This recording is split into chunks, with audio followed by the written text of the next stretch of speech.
সময়টা ভালো যাচ্ছে না বিপিএল এর টেবিল টপার রংপুর রাইডার্সের। সিজন 11-এ টানা 8 ম্যাচ জিতে সবার আগে প্লে অফ নিশ্চিতের পরই হোঁচট খেয়েছে নুরুল সোহানের দল। চট্টগ্রাম পর্বের পর ঢাকাতেও দুর্বার রাজশাহীর দলের কাছে হার অনেকটাই পচা শামুকে পা কাটার মতো। আত্মবিশ্বাস ফিরে পেতে হোম অফ ক্রিকেটে অনুশীলনে তিস্তা পাড়ের ফ্র্যাঞ্চাইজিটি।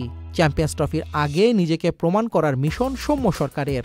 ওদিকে দলের প্রয়োজনে আগে ব্যাটিংয়ে নামতে পারেন ক্যাপ্টেন সোহান, তবে দলের সবার কাছ থেকে পারফরম্যান্স চান coach Mickey Arthur.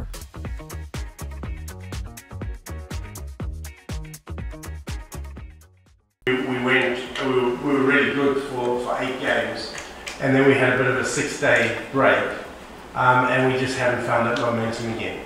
100% in every one of the players we've got, because I've seen them all perform.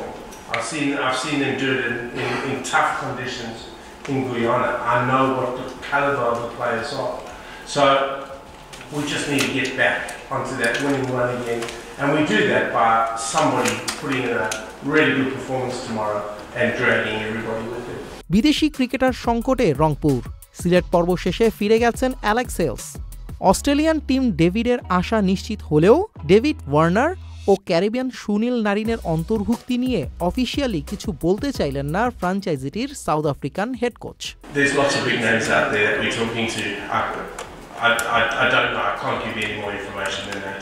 We're working on a couple of foreign signings, and you know, once we get total clarity, I'm sure you'll know about it. বুধবার চিটাগং কিংসের সঙ্গে নিজেদের আত্মবিশ্বাস ফিরে পাওয়ার match রংপুরের। প্রথম কোয়ালিফায়ারে নিজেদের টপে রাখতে গ্রুপের শেষ ম্যাচে 30 জানুয়ারি লড়বে খুলনা টাইগার্সের সঙ্গে। আদিল আহমেদ শান, চ্যানেল আই।